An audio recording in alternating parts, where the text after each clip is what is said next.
साथियों नमस्कार। Good evening. कैसे हैं आप लोग? आई होप आप सभी बहुत अच्छे होंगे। तो चलिए साथियों, आज के सेशन की हम शुरुआत करते हैं। और आज सेट टू आपकी सेवा में पहला सवाल देखिए। फर्स्ट क्वेश्चन क्या है आज का पहला सवाल है सिंपल इंटरेस्ट से। 25,600 रुपए की राशि के एक भाग को 7% वार्षिक और शेष को 9% वार्षिक साधारण ब्याज की दर से निवेश किया जाता है। 3 वर्षों के अंत में कुल ब्याज 5832 होता है। तो कितनी धनराशियों को 9% वार्षिक पर निवेश किया गया? अब आप ये देखिए, एकदम ध्यान से मेरे दोस्त आप लोग देखना।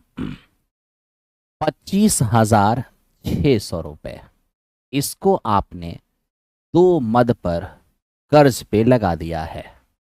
इसके कुछ भाग को आपने 7% की रेट पर और कुछ भाग को आपने 9% की रेट पर कर्ज पर लगाया है ना। 3 साल के बाद टोटल सिंपल इंटरेस्ट ये मिला। अरे सिंपल इंटरेस्ट तो हर साल इक्वल होता है। अगर 3 साल का सिंपल इंटरेस्ट 5832 है तो 1 साल का सिंपल इंटरेस्ट क्या होगा? 19 × 57, 4 × 12, 4 × 12 यानी 1944 हो गया 1 साल का इंटरेस्ट। ठीक है।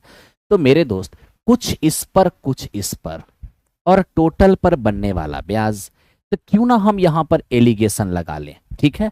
तो ये मैंने आपसे कहा था कि 6 to 8 और 9 10th वाली बुक प्लेटफॉर्म वाली आप परचेज कर लेना। ठीक है। उसी का मैं 40-40 क्वेश्चन का सेट करा रहा हूं। ठीक है। 6 to 8 9 10th आप दोनों का सिलेबस सेम ही है मेरे दोस्त। ये अभी हम 6 to 8 वाली जो बुक है 18 सेट वाली, उसका दूसरा सेट आपके सामने लेके आए हैं। पहला सेट कल ही हो गया था।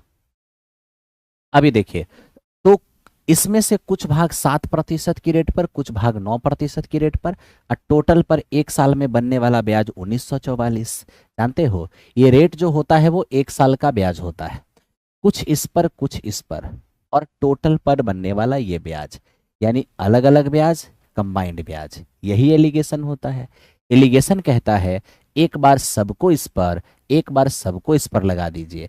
यानी ये मान लीजिए कि सारी धनराशि 7% की रेट पे लगाया गया, तब तो 1 साल में इंटरेस्ट कितना बनेगा? इसका 7%। तो जब इसका 7% निकालोगे तो 7 × 6 = 42 और 7 × 5 = 35 और 4 मेरे दोस्त 29, 7 दूनी 14 और 3 17।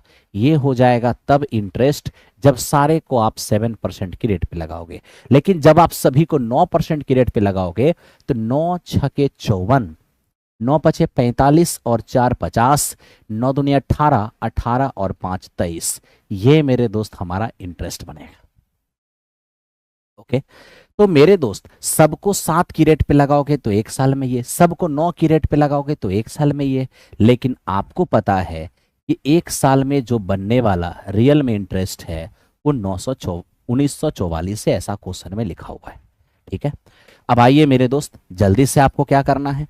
डिफरेंस लेना है। ई दोनों का डिफरेंस लीजिए। तो देखिए, 4 में 2 गया तो 2 हो जाएगा, 14 में से 9 गया तो 5 हो जाएगा, और मेरे दोस्त ये 18 में से 17 जाएगा तो 1 हो जाएगा। इन दोनों का डिफरेंस 4 में 4 गया तो 0 होगा, 10 में 4 गया तो 6 होगा, और ये 22 में 19 गया तो 3 हो जाएगा। अगर हम थोड़ा सा इसको सिंपलेस्ट करें, थोड़ा सा, तो देखिए मेरे दोस्त ये क्या होगा। 4, 4 नहीं 8 से काट लो। ठीक है। 8 एकम 8, 8 9 72। ठीक है। 8 चौके 32, 8 पंचे 40, और यहां हो जाएगा 8 एकम 8, 8 9 72। अब आप देख लो मेरे दोस्त, 45 और प्लस 19 अगर दोनों को जोड़ लिया जाए तो 64 नजर आएगा। आपको पता है ये 45 19 क्या है? ये प्रिंसिपल का रेशियो है। अगर दोनों प्रिंसिपल को जोड़ लें तो 64, और यही जो जोड़ के प्रिंसिपल 64 नजर आ रहा है वो कुल मिला के 25,600 है। यहां से एक रेशियो का मान आ जाएगा 400। हमें कह रहा है कि बताइए 9% पर लगाई गई धनराशि, तो बताओ 9% पर लगाई गई धनराशि कितना है?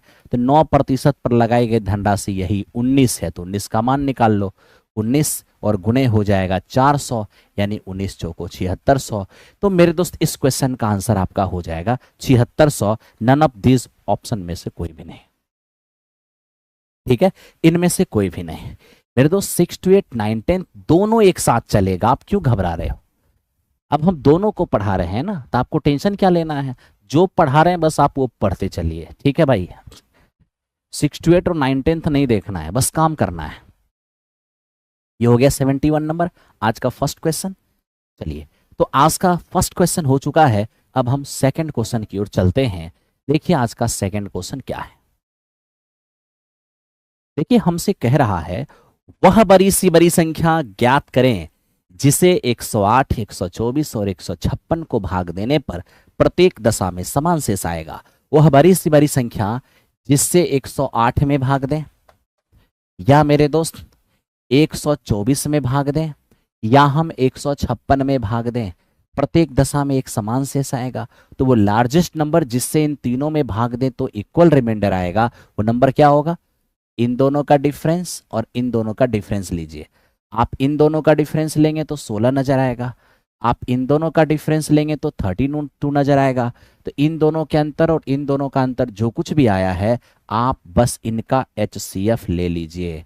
तो बताइए 16 और 32 का HCF क्या हो जाएगा? 32। जानते हो यही वो नंबर है, सॉरी 32 कह रहा हूं, मेरा भी दिमाग खराब है। 16 और 32 का HCF हो जाएगा 16। यही वो 16 है जिससे इन तीनों में भाग देंगे तो समान शेष आएगा। यानी इस क्वेश्चन का आंसर ऑप्शन नंबर बी हो जाएगा। आई होप कि आपको समझ में आ गया होगा। ठीक है, चलो मेरे दोस्त चलते हैं नेक्स्ट क्वेश्चन पे। अब आप इसको देखो, ये क्या है? देखिए ये हमें कह रहा है ए और बी की मासिक आय का अनुपात 11:13 है और उनके मासिक खर्च का अनुपात 9:11 है। हमें कहा गया कि यदि वे प्रति माह 4,000 रुपए की बचत करते हैं तो बताइए उनकी इनकम का डिफरेंस क्या होगा। तो एक काम कर लो, आप इनकम के अनुपात की राशि को x मान लीजिए। तो एक का इनकम हो जाएगा 11x और एक का इनकम हो जाएगा 13x। ठीक है मेरे दोस्त, ए भी बचाता है 4,000 रुपए और बी भी बचाता है 4,000 रुपए। अब आपको ये पता होना चाहिए आय माइनस बचत बराबर खर्च, आय माइनस बचत बराबर खर्च। अब सोचिए ना, इनकम माइनस सेविंग्स खर्च हो गया, इनकम माइनस सेविंग्स खर्च हो गया, और यही खर्च का रेशियो कितना दिया हुआ है? 9:11। अब आप देखिए 11 11 121 और 13 9 117, यानी 4x आ जाएगा बराबर यहाँ 44 और ये 36, यानी मेरे दोस्त 8,000।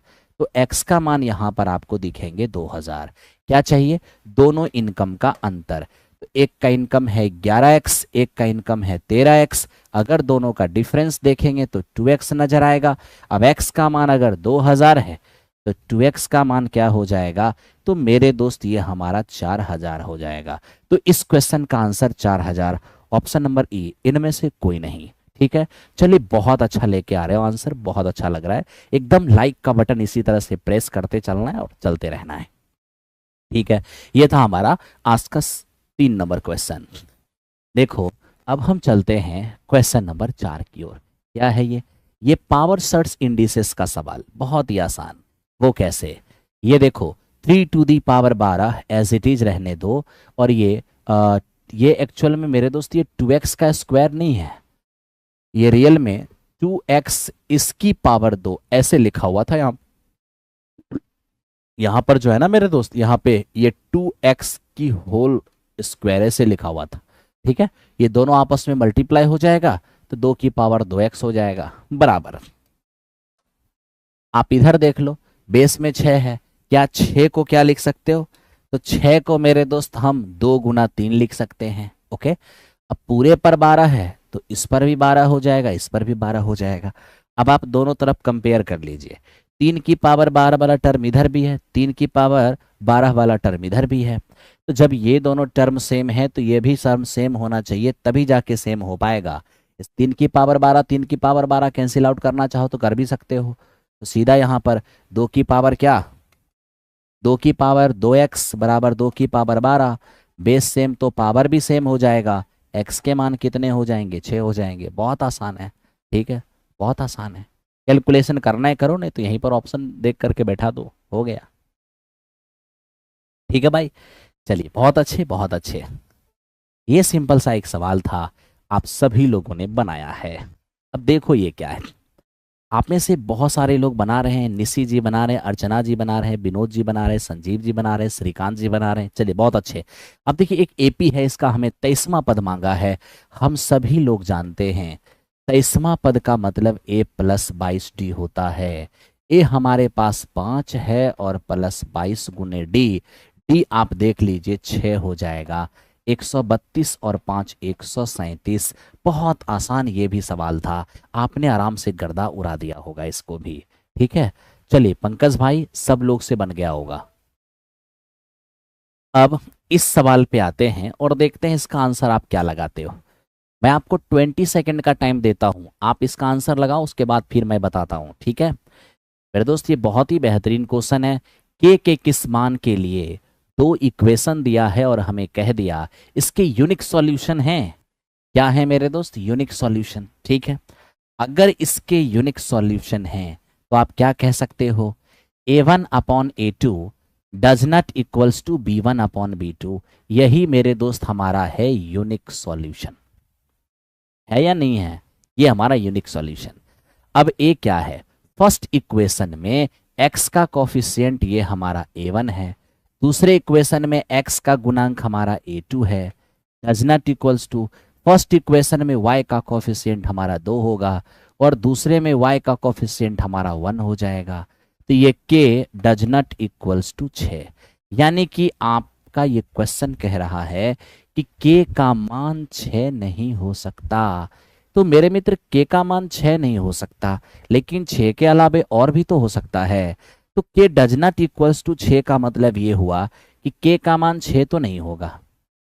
अब जो हमारा आंसर आया है वही ये ऑप्शन कह रहा है, इसका मतलब ये ऑप्शन होगा।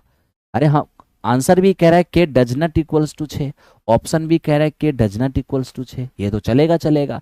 क्या के का मान 5 चलेगा, बिल्कुल चलेगा। के का मान 6 नहीं हो सकता है, लेकिन 6 के अलावे तो हो ही सकता है। इसका मतलब हमारा ए भी सही है और हमारा सी भी सही है। तो इस क्वेश्चन का आंसर हो जाएगा ऑप्शन नंबर डी। कितने लोग डी लगाए हैं, चलिए महंत, बिल्कुल बिल्कुल बिल्कुल, महेश्वरी, मोटिवेशन, राज हैं, अभिषेक हैं, बहुत बढ़िया बहुत बढ़िया, एमडी इब्राहिम है, श्रीकांत है, सिकंदर है, अशोक है। देखो कुछ लोग ए भी लगा दे रहे हैं, कुछ लोग कुछ भी लगा दे रहे हैं, ऐसे कैसे होगा। किस बुक का सॉल्यूशन कर रहे हैं, अभी मैं 6 to 8 वाली बुक का सेट नंबर 2 लेके चल रहा हूँ। ठीक है, 6 to 8 9 10 दोनों को ही मैं आपके सामने सॉल्व करूंगा, इसलिए आपको परेशान नहीं होना है। आइए अब इस क्वेश्चन को देखते हैं, ये हमारा क्या है। ठीक है भाई, अब इसको जरा सा देखना। अब देखिए क्वेश्चन नंबर 77 ये कहता है एक नाविक अपने नाव को अस्थिर जल में 9 किलोमीटर पर आवर की चाल से चला सकता है। अस्थिर जल का मतलब ये हुआ कि नाव की जो ओरिजिनल स्पीड है वो मेरे दोस्त हमारा 9 किलोमीटर पर आवर मालूम है, लेकिन यहाँ पर क्या है ना, मुझे धारा की स्पीड नहीं मालूम है, इसको x मान लेता हूँ। ठीक है, धारा की स्पीड को मैं x मान लेता हूँ। नाव की स्पीड हम 9 जानते हैं, धारा की स्पीड नहीं पता है। ठीक है, अब पहला इक्वेशन में लिखा है यहाँ पर कि 9 घंटे में धारा की दिशा में 44 और धारा के विपरीत 35 किलोमीटर जाता है। देखो मेरे दोस्त, डाउन स्ट्रीम में यानी धारा की दिशा में 44 किलोमीटर जाता है और धारा के विपरीत, धारा की दिशा में 44 किलोमीटर और धारा के विपरीत 35 किलोमीटर। ठीक है, तो इसको कितना टाइम लगता है, तो मेरे मित्र इसको 9 घंटे का टाइम लगता है। अब आप स्वयं एक चीज बताइए, क्या जब वो धारा की दिशा में जाएगा तो नाव प्लस धारा 9 प्लस x काम करेगा, जब वो धारा के विरुद्ध जाएगा नाव माइनस धारा 9 माइनस x का काम करेगा। अब दूरी बटे चाल समय, दूरी बटे चाल समय, दोनों समय मिलके हमारा क्या होगा, 9 घंटे हो जाएगा। ठीक है, अब हमसे पूछा क्या, तो हमसे पूछ दिया है कि सर बताइए कि धारा की दिशा में जब मैं 33 किलोमीटर जाऊंगा और धारा के विपरीत जब मैं 28 किलोमीटर जाऊंगा, तो आप मुझे बताइए कि कितना हमें टाइम लगेगा। टाइम हमसे मांग रहा है, क्या करें अब। मेरे दोस्त एक बात बताऊं, आप इसे सॉल्व मत करो, x का कोई मान गेस कर लो। ठीक है, क्योंकि देखो यहाँ पर 9 एक इंटीजर वैल्यू है, पूर्णांक वैल्यू है, तो x का क्या मान गेस करूं कि 44 कट जाए। अब एक्स का मान छोटे से शुरू करो ना। एक रखूंगा तो नहीं कटेगा, दो रखूंगा 11 चौके 44 कट जाएगा। यहाँ दो रखूंगा 7, 7 पचे 35, तो यहाँ से 4, यहाँ से 5, 9, बिल्कुल सेटिस्फाई हो रहा है। यानी x का मान अगर हम यहाँ पर 2 रखते हैं तो मेरे मित्र ये 2 रखेंगे तो 11, 11 चौके 44, यहाँ पर 2 रखेंगे 7, 7 पचे 35, तो 11 चौके 44 4 घंटे, 7 पचे 35 5 घंटे, 4 घंटे 5 घंटे 9 घंटे वेरीफाई कर गया। इसका मतलब x का मान 2 वेरीफाई कर चुका है। यानी आपने निकाल लिया धारा की चाल कितना 2। चलो अब 33 किलोमीटर जाते हैं धारा की दिशा में, तो नाव की चाल 9, धारा की चाल 2 डिसाइड हो चुका है। नाव की चाल 9, धारा की चाल 2 डिसाइड हो चुका है। अब देखते हैं कितना टाइम लगता है। तो 11 तिया 33 3 घंटे और 7 चौको 28 4 घंटे। इसका मतलब 7 घंटे इस क्वेश्चन का आंसर हो जाएगा। ऑप्शन नंबर सी इसका आंसर होगा, कहीं से परेशानी नहीं है। तो यहां पर आकर ऐसे ही मेरे दोस्त 1 2 3 4 करके गेस करना ये ज्यादा सटीक रहेगा, क्योंकि क्वाड्रेटिक इक्वेशन सॉल्व कर पाना आपके बस में एग्जामिनेशन में टाइम के अंदर बहुत मुश्किल हो जाएगा, इसलिए मैं ऐसा आपको कह रहा हूं। ठीक है भाई, चलो एक लाइक का बटन तो प्रेस होते ही रहना चाहिए। ओके, ये हमारा हो गया 78। अब आ जाओ 78 हम देखते हैं ये क्या होता है। 78 हमसे कह रहा है कि 2 डाइस के एकल फेंक, मतलब 2 डाइस को एक बार फेंका जाता है। जब 2 डाइस को एक बार फेंकते हैं तो हमें कह रहा है कि योगफल 10 या उससे अधिक।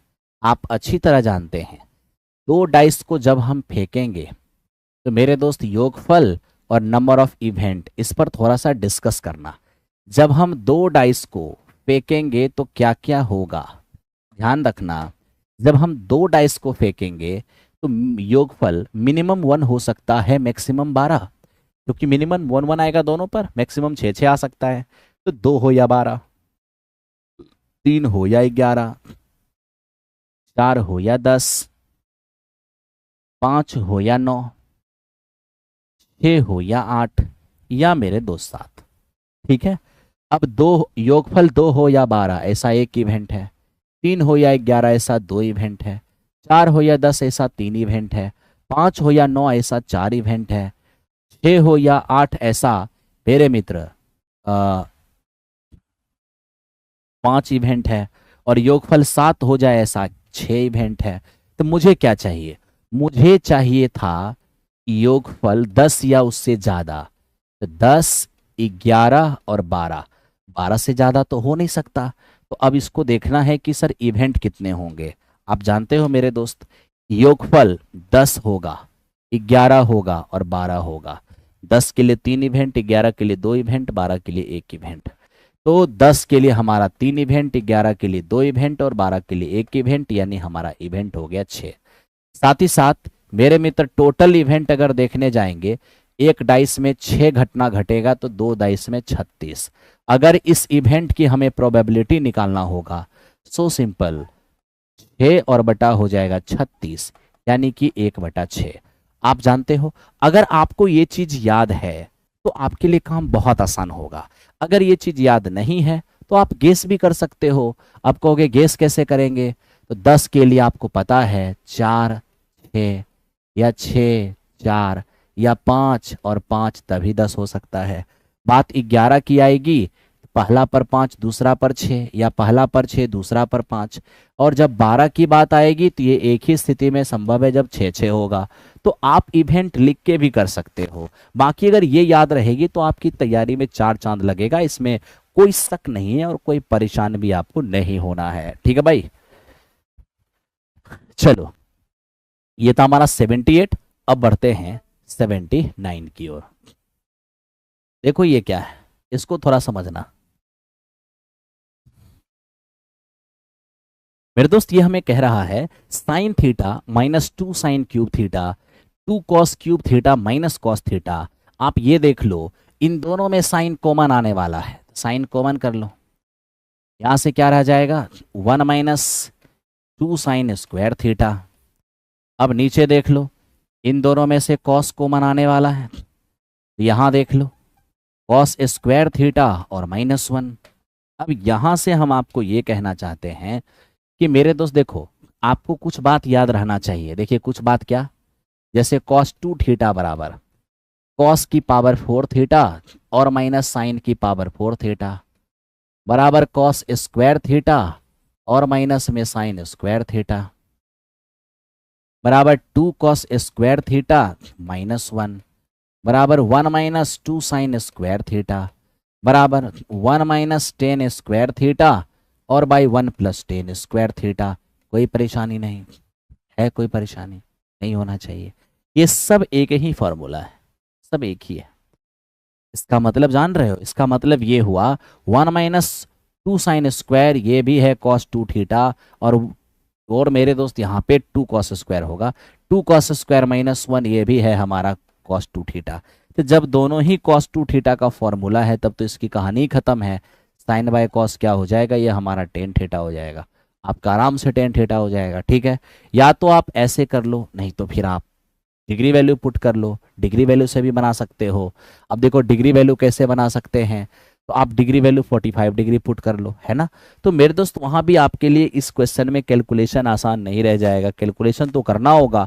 तो मैंने आपको थोड़े तरीके बता दिए, थोड़े फॉर्मूले बता दिए, तो आपको मजे का काम है आपके लिए, बस मजे का काम करते रहो, काम करते रहो, हैं। क्या ये क्लास डेली होगा? हाँ, ये क्लास 10:30 बजे रात में हमारी ओर से आपके लिए सेवा प्रतिदिन होगा। आप लोग को भी लाइव रहना है और लाइव रहकर सेवा का आनंद लेना है। ठीक है, चलो मेरे दोस्त चलते हैं नेक्स्ट क्वेश्चन पे। अब इस क्वेश्चन को देखो कि ये क्या है।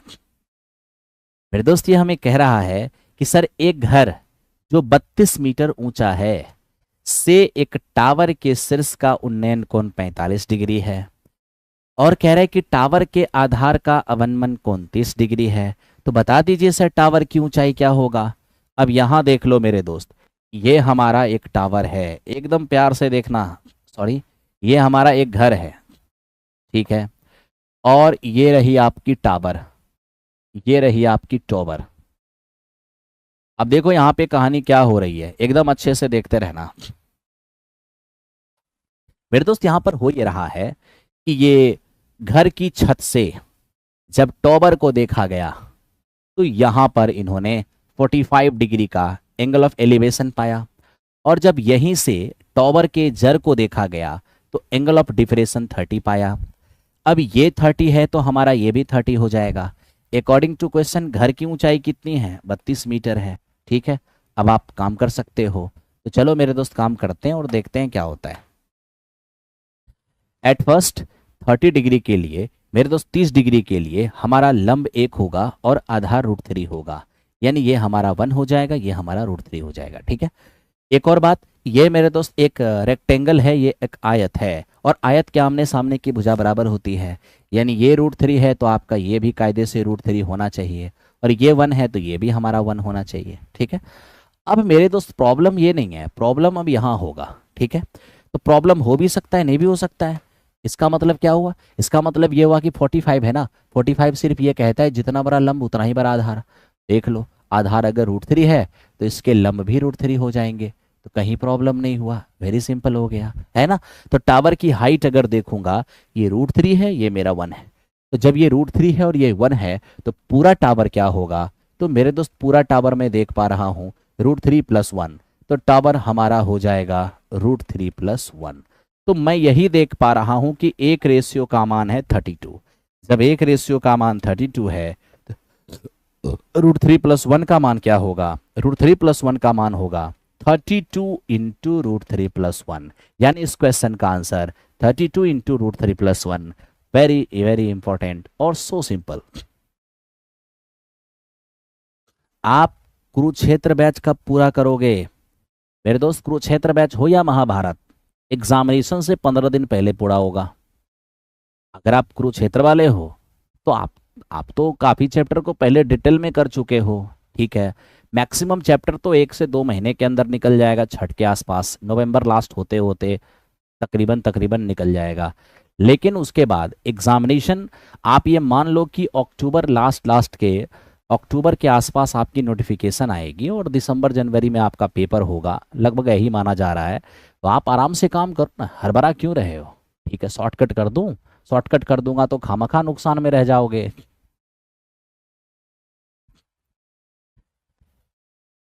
चलो, इसलिए मैं ऐसा कोई काम नहीं करूंगा जिससे तुम नुकसान में आ जाओ भाई। मैं वही करूंगा जो तेरे लिए बेनिफिशियल होगा, क्योंकि लाइफ का सवाल है। और एक दो लोगों को खुश करने के चक्कर में मैं सबकी लाइफ थोड़ी ना खराब कर सकता हूँ। चलो आओ देखते हैं। हमारे पास एक क्वेश्चन है, हमें कह रहा है मीडियन फाइंड करें। अब देखो ये लीनियर सीरीज का क्वेश्चन है, मीडियन फाइंड करें। तो जब भी लीनियर सीरीज का क्वेश्चन हो, मीडियन फाइंड करने कहे, तो आप सबसे पहले से असेंडिंग या डिसेंडिंग में सजा लो। ठीक है, चलो सजा ही लो असेंडिंग या डिसेंडिंग में। अगर नहीं सजाना है तो नहीं सजाओ, बिना सजाए भी बना सकते हो। अब देख लो, 4 हो गए, 4 8 हो गए, 9 टर्म हो गया। तो टोटल हमारे पास टर्म हो गए 9। 9 टर्म हो गए, इसका मतलब नंबर ऑफ टर्म क्या हो गए, ऑड हो गए। और याद रखना, जब नंबर ऑफ टर्म ऑड हो जाए ना, तो मीडियन बराबर होता है n+1/2 th term. n+1/2 term. अब आप यहां देख लो, 9 9 और +1/2, यानी कि 5th टर्म ही हमारा मीडियन होगा। अब आपको 5th टर्म कैसे ढूंढना, आप ढूंढ सकते हो, छोटे से बड़े की ओर ढूंढो या बड़े से छोटे की ओर ढूंढो। अगर आप छोटे से बड़े की ओर ढूंढोगे ना, तो छोटे वाले को काटते चलना। 1 2 3 4, 4 तो कट गया। पांचवा देखो कौन है, 2 से जस्ट बड़ा कौन, 3। यही तो है पांचवा, यानी आपका मीडियन हो गया 3। आराम से 3 लगा दो, और नहीं तो असेंडिंग ऑर्डर में सजा दो, 3 3 4 4 टर्म बांट दो, बीच में जो बचेगा वही आपका मीडियन होगा। इतना क्या सोचना है। आइए मेरे दोस्त, सब लोग लेके आ रहे हो आंसर, बहुत अच्छा लग रहा है, बहुत अच्छा। अब बता दो तो आप में से कोई आंसर, देखते हैं कौन आंसर बनाते हो। आप में से बताओ तो कोई भी आंसर। अभी हमारे पास एक क्वेश्चन है, लैंग्वेज बेस्ड क्वेश्चन है। मैं चाहता हूं कि आप लोग इसका आंसर बताओ, एवरीवन, कोई भी। लाइव क्लास में मेरे कमेंट का जवाब नहीं देते। सर नहीं समझ में आ रहा है, ओहो हो, समझ में नहीं आ रहा है तो पहले कुछ पढ़ाई कर लीजिए, फिर समझ में आएगा। नहीं कैसे समझ में आएगा, ये मिक्स क्वेश्चन वाली चीज है, जिसने टॉपिक पढ़ा होगा उसी को समझ में आएगा। चलो, बहुत लोग का आंसर डी आ रहा है, कोई ए कह रहे हैं, कोई डी कह रहे हैं, कोई ए कह रहे हैं, कोई डी कह रहे हैं, कोई कुछ कह रहा है, कोई कुछ कह रहा है। ठीक है, अब देखो आप में से जिनको हाइट एंड डिस्टेंस समझने में दिक्कत हुआ होगा, वो height and distance by Amarjeet sir search कीजिए। इसी चैनल पर एक वीडियो आएगा 3-4 घंटे की, देख लेना उसको, कोई प्रॉब्लम नहीं होगा। चलो, डी डी डी डी। अब देखो, जिनका डी आया है मेरे दोस्त, जिनका भी डी आया है वो सही है। अब देखो क्यों सही है। सबसे पहले मैं आपको एक चीज बताता हूं। पहले तो आप ये जान लो कि नेचुरल नंबर होता क्या है। जब जब बात नेचुरल नंबर की आएगी, तो नेचुरल नंबर जो है ना, एक्चुअल में ये पॉजिटिव इंटीजर होते हैं। नेचुरल नंबर पॉजिटिव इंटीजर होते हैं, यानी धनात्मक पूर्णांक होते हैं। अब ये बताइए, नेचुरल नंबर की शुरुआत 1 से होती है। नेचुरल नंबर की शुरुआत 1 से होती है, कहाँ तक जाएगा कुछ भी पता नहीं है। ठीक है, तो ये है नेचुरल नंबर। अब हमसे कहा है कि नेचुरल नंबर इन ऑप्शन में से क्या है। पहला ऑप्शन है, क्या नेचुरल नंबर एक परिमेय संख्या हो सकता है। बिल्कुल हो सकता है, क्योंकि नेचुरल नंबर को हम p/q के फॉर्म में लिख सकते हैं, बिल्कुल परिमेय हो सकता है, तो हमारा ये सही है। दूसरा हमें कहता है कि क्या नेचुरल नंबर एक पूर्ण संख्या है। अरे भाई, हम मानते हैं कि पूर्ण संख्या की शुरुआत 0 से होता है। हम मानते हैं कि पूर्ण संख्या की शुरुआत 0 से होता है, लेकिन उस 0 के बाद 1 2 3 4 भी तो है। इसका मतलब 1 2 3 4 जो है वो पूर्ण संख्या के सीरीज में आता ही आता है। इसका मतलब मेरे दोस्त, यहाँ पर 1 2 3 4, इसे हम ये नहीं कह सकते हैं कि आप पूर्ण संख्या नहीं हैं, क्योंकि पूर्ण संख्या के सीरीज में आप पूरा पूरा नेचुरल नंबर आता है 0 के बाद। ठीक है, इसलिए हम इसे पूर्ण संख्या भी कह सकते हैं। दूसरी बात क्या, कि मेरे दोस्त ये कह रहा है क्या इंटीजर है। क्या इंटीजर है, बिल्कुल इंटीजर है। मैंने अभी अभी आपको बताया कि नेचुरल नंबर पॉजिटिव इंटीजर है ना, इंटीजर है भाई। इंटीजर तो इंटीजर की सीरीज में तो है ही ये। इंटीजर का मतलब क्या होता है, डेसिमल में नहीं होना चाहिए, तो डेसिमल में कहाँ है, इसका मतलब इंटीजर भी है, यानी कि ये हमारा इंटीजर भी है। तो इसके 3 सही हो गए, इसलिए आंसर इसका डी हो गया। तो आपको ये पूरी जानकारी होना चाहिए। ठीक है, चलो, थैंक यू वेरी मच। माध्यमालिका को एक बार फिर से बताइए। देखिए माध्य माध्यिका को एक बार फिर से बताइए। माध्य माध्यिका तो मैंने करा दिया है, फिर भी अगर आपको समझ में नहीं आया होगा माध्य माध्यिका वाली सवाल, तो लो एक बार और करा देते हैं। आप ऐसा कर लो, इसको आरोही या अवरोही में सजा लो, असेंडिंग या डिसेंडिंग में सजा लो। आप सजाओगे छोटे से बड़े की ओर, सबसे छोटा 0 है, उसके बाद 2 है, फिर से 2 है, फिर से 2 है, उसके बाद 3 है, 3 के बाद देख रहे हो 4 है, फिर 5 है, फिर 6 है, 6 के बाद सीधा सीधा आपका 13 है। कितने टर्म हो गए? 4, 4 8 और एक 9, 4 4 8 और एक 9, कुछ भी नहीं छूटा। अब आप बराबर बराबर बांट दो, 9 टर्म है, 4 4 बांट दो, जो बीच में बचेगा वही आपकी मीडियन होगी। तो अगर एक टर्म बचेगा तो वही मीडियन होगी, और 2 टर्म बचेगा तो दोनों को जोड़ के 2 से भाग दे देना, तो मीडियन हो जाएगी। आपकी ही देन है कि आज मैं रेलवे में हूं।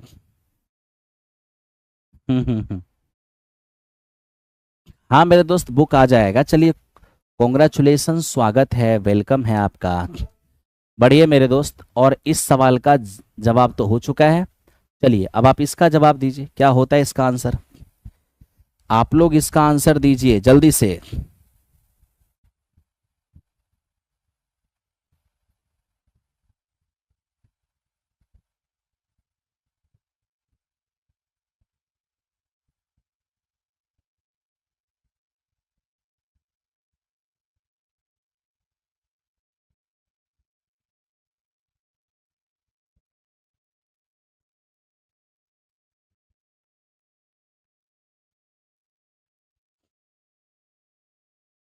हो गया भाई?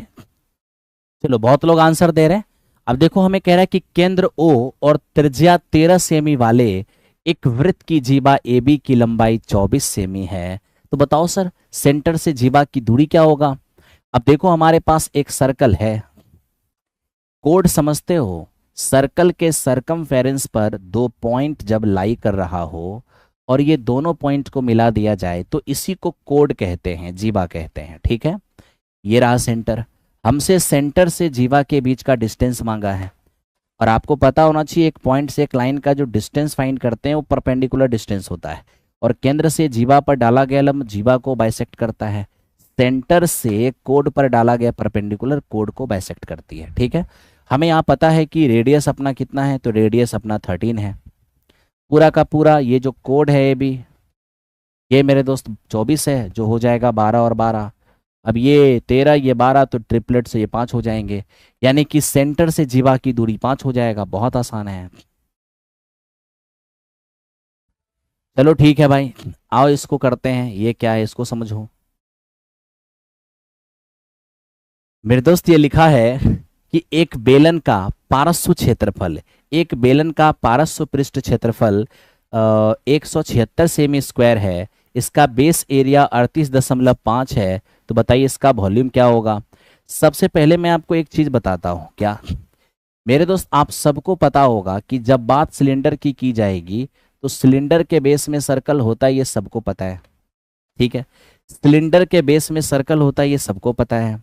अब मेरे दोस्त ये देखो, ये मेरा क्या है, ये तो मेरा बेस है, सर्कल है, ये सर्कल का रेडियस हो गया। ठीक है, अब मैं आपसे एक चीज बताऊं। सर्कल के लिए आप हमेशा 7, 44 और 154 याद रखोगे ना, तो कैलकुलेशन बहुत आसान हो जाएगा। ठीक है, आप क्या देख रहे हो भाई, एरिया दिया हुआ है।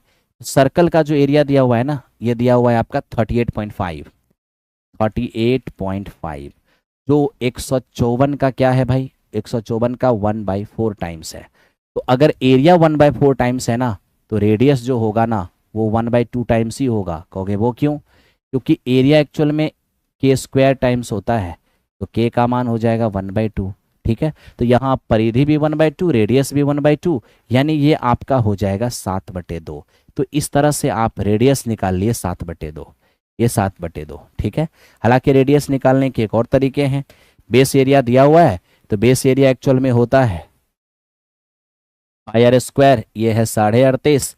आप चाहो तो आर का मान यहाँ से भी निकाल के देखो, 7/2 ही आएगा। तो 7/2 आपका आ चुका है। ठीक है, अब मेरे दोस्त क्या दिया हुआ है, curve surface area. Curve surface area क्या होता है, 2πr, 2πr और h, ये है कर्व सरफेस एरिया। और यही जो कर्व सरफेस एरिया है वो दिया है 176। अब यहाँ जो कटने वाला है काट दीजिए, 22 दूनी 44, 44 चौको 176। अब यहाँ 7 से 7 भी कट गया, h बराबर हो जाएंगे 8। तो मेरे दोस्त h बराबर 8 आ गया। अब आप सिलेंडर का हाइट भी जान गए, रेडियस भी जान गए, तो वॉल्यूम तो निकाल ही सकते हो। वॉल्यूम क्या होता है जी, 22 पाई आर स्क्वायर एच। तो पाई 7/2 को स्क्वायर करोगे 49/4 होगा। पाई आर स्क्वायर एच, एच का मान हमारा 8 है, बस इसी को सॉल्व कर दीजिए। 7 सत्ते 49, 4 दूनी 8 हो जाएगा। आप जानते हैं 44, 7 चौके 28, 28 और 2 30 हो जाएगा। इस क्वेश्चन का आंसर ऑप्शन नंबर सी हो जाएगा। तो मेरे दोस्त ये बहुत ही आसान चीज था, मैंने आसान तरीके से आपको बताने की कोशिश किया। ठीक है, कभी भी एक सर्कल का एरिया दिया रहे तो आप तुरंत उसका रेडियस फाइंड कर सकते हो, इसमें कहीं कोई संकोच नहीं है।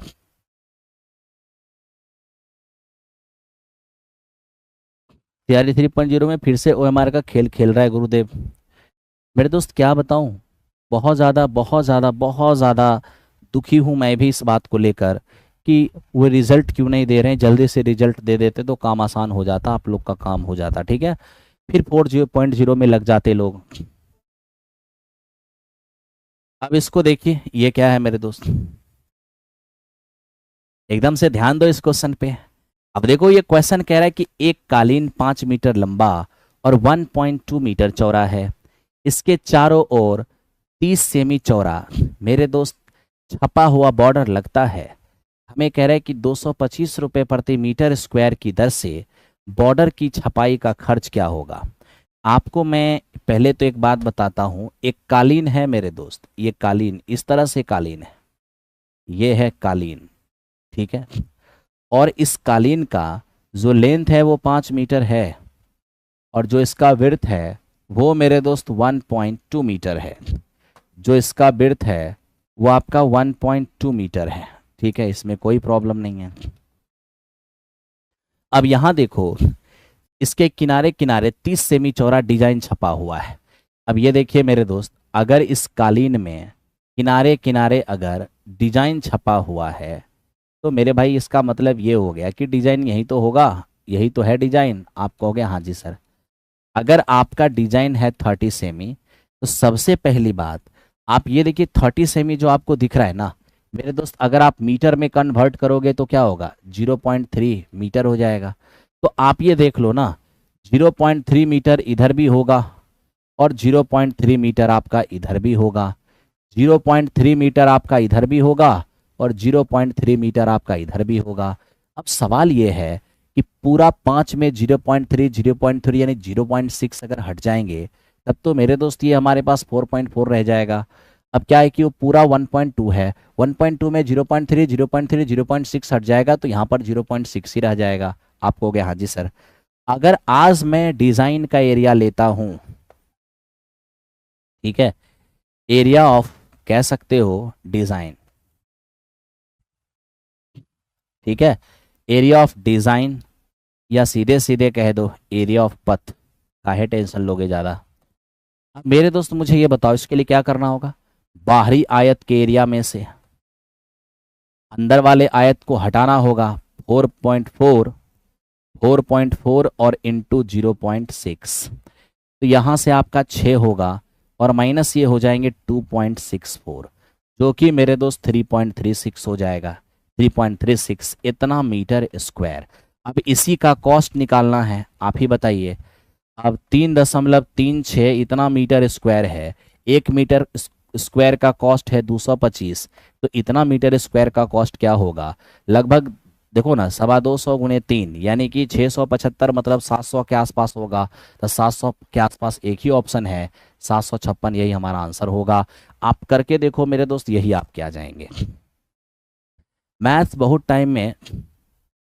टाइम से पढ़ा नहीं है, पहले पढ़ा था सर, आपका बैच लिया है, क्लास भी करते हैं, बस समझने में प्रॉब्लम हो रहा है। पेपर निकल जाएगा ना, हाँ कंटिन्यूटी मेंटेन रख करके काम करोगे तो निकल जाएगा। ठीक है, आप घबराओ मत। बीएसएससी इंटर लेवल का एग्ज़ाम कब होगा वो तो अब नीतीश बाबू ही बताएंगे कब होगा। वो तो नीतीश जी ही बताएंगे ना कि बीएसएससी इंटर लेवल का एग्ज़ाम कब होगा। उम्मीद है कि जल्द ही कुछ न कुछ होगा, जल्द ही पेपर हो जाएगा आपका। लेकिन कुछ भी कहना भी मुश्किल है कंफर्मेशन के साथ, क्योंकि ये लोग का कोई ठिकाना नहीं है। लास्ट टाइम इंटरमीडिएट का जो इंटर लेवल का एग्जामिनेशन रहा है बहुत ही खतरनाक रहा है, इतना साल लग गया था, है ना। मुझे उम्मीद है कि उतना इधर नहीं लगेगा, ठीक है, फिर भी देखते हैं कब तक होता है। चलो काम करते हैं हम लोग। देखो ये क्लास आपकी 12 बजे तक होती है, 10:30 से लेकर 12 बजे तक। 12 बजे तक आराम से हमारे साथ रहो, काफ़ी आपको मजा आएगा। देखो एक राशि उधार ली गई, 980 रुपए की 2 समान वार्षिक किस्तों में वापस भुगतान की गई है, जिससे 4% चक्रवृद्धि ब्याज लिया गया है। उधार ली गई राशि, ठीक है, का निकटतम दहाई में कितना होगा। अब आपको मैं एक चीज पूछता हूं, क्या अगर मेरे दोस्त प्रिंसिपल, यहां देखना, एकदम ध्यान से सब लोगों को ध्यान देना होगा। प्रिंसिपल और इंस्टॉलमेंट का अगर हम रेशियो लेने जाएंगे तो आप ही बताइए, 4% की रेट का मतलब होता है 1/25 से प्रिंसिपल बढ़ेगा, यानी 25 प्रिंसिपल एक इंटरेस्ट के साथ 26 होगा एक साल में। 2 साल में स्क्वायर हो जाएगा, 625 से ये 676 हो जाएगा। अब क्वेश्चन ने स्पष्ट कहा है कि दोनों इंस्टॉलमेंट इक्वल होना चाहिए, तो कर दो इक्वल। ये 676 ऐसे भी 676 बना, उसके लिए 26 से गुना। अब यहाँ 26 से गुना कर लिए तो आपको यहाँ भी 26 से करना होगा, ठीक है। अब आप यहाँ देख लो मेरे दोस्त, 650 और 625 ये 1275 हो जाएंगे, ठीक है।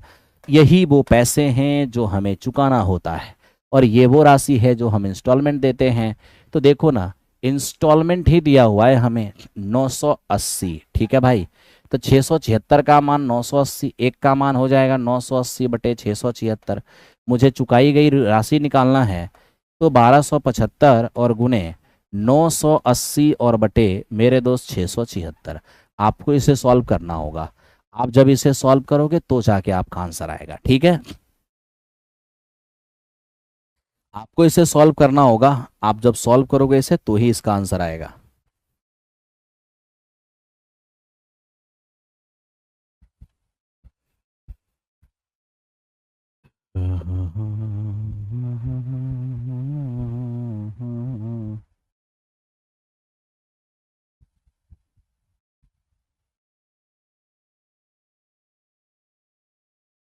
अब देखो सबसे पहली बात, ये क्वेश्चन हमसे मांगा क्या। आप जब इसे कैलकुलेट करोगे ना मेरे दोस्त, तो 1848.37 के आसपास लगभग आएगा। अब देखिए हमें आंसर कैसे मांगा है, हमें आंसर मांगा है निकटतम दहाई में। निकटतम दहाई का मतलब nearest, nearest multiple of 10, the nearest multiple of 10। तो मैं पूछता हूं 48 के बगल में 10 का मल्टीपल कौन होगा, 85 तो होगा। इसका मतलब है नियरेस्ट जो हमारा दहाई होगा 1848 के जस्ट बाद, वो हमारा 85 होगा, यानी 1850 इस क्वेश्चन का आंसर होगा। बहुत ही शानदार, बहुत ही शानदार मेरे दोस्त है। बस आप लोग ध्यान से अपना देखते रहो और काम करते रहो, ठीक है। कहीं से भी कोई परेशानी नहीं होना है।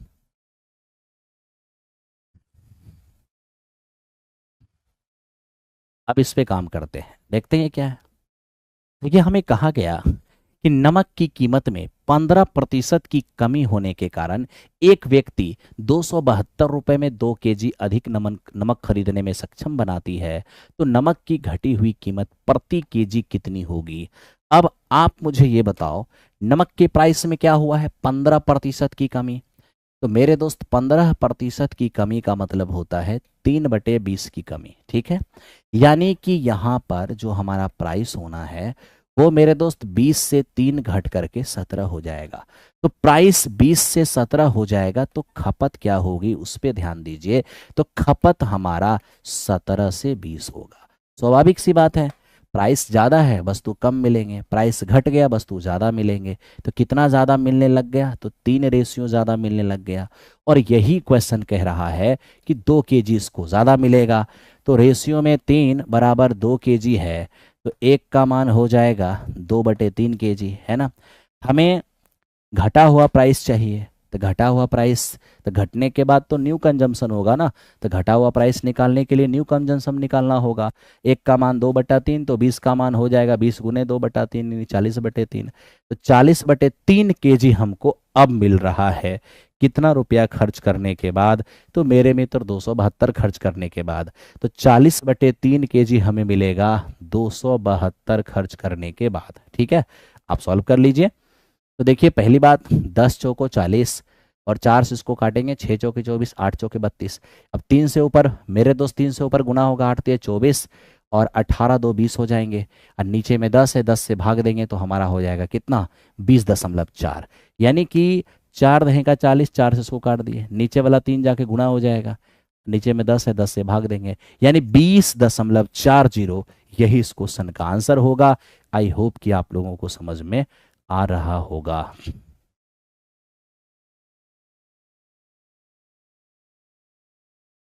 ठीक है, आप लोगों को समझ में आ रहा होगा।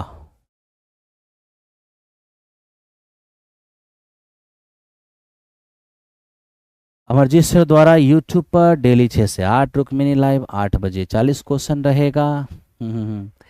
अभी नहीं आया है, कुछ दिन में मार्केट में आएगा। ओहो, कितना देर और चलेगा? ज़्यादा देर नहीं मेरे दोस्त, 12 बजे तक आपकी क्लास चलेगी। 10:30 से 12 एकदम दिमाग में बैठा लो, 1.5 घंटे की क्लास होगी हमारी। और 1.5 घंटे का क्लास हमारा होगा, ये अपने दिमाग में सेट कर लो और उस हिसाब से मेरे साथ लाइव आना। 10:30 से 12, ठीक है। चलो अब देखो यहाँ पर 1,50,000 रुपए, 1,50,000 रुपए का एक घर एक्स ने वाई को 5% के लाभ पर बेचा। ठीक है, उसके बाद वाई 2% की हानि पर उसको वापस एक्स को दे दिया है। ठीक है, अब हमें कह रहा है कि बताइए सर पूरा लेन देन में क्या हुआ होगा। अब सबसे पहली बात, अगर मैं एक्स का बिक्री मूल्य देखने जाऊंगा, एक्स का बिक्री मूल्य, अब एक्स ने क्या किया मेरे दोस्त? एक्स ने 1,50,000 की चीज को 5% के लाभ यानी 105% पर इसने वाई को दे दिया। ठीक है, आप कैलकुलेट कर सकते हो, 15 पचे 75 और 15 एकम 15, कितने जीरो? 00। ठीक है, तो ये 1,57,500 इतना रुपया में एक्स ने वाई को दिया।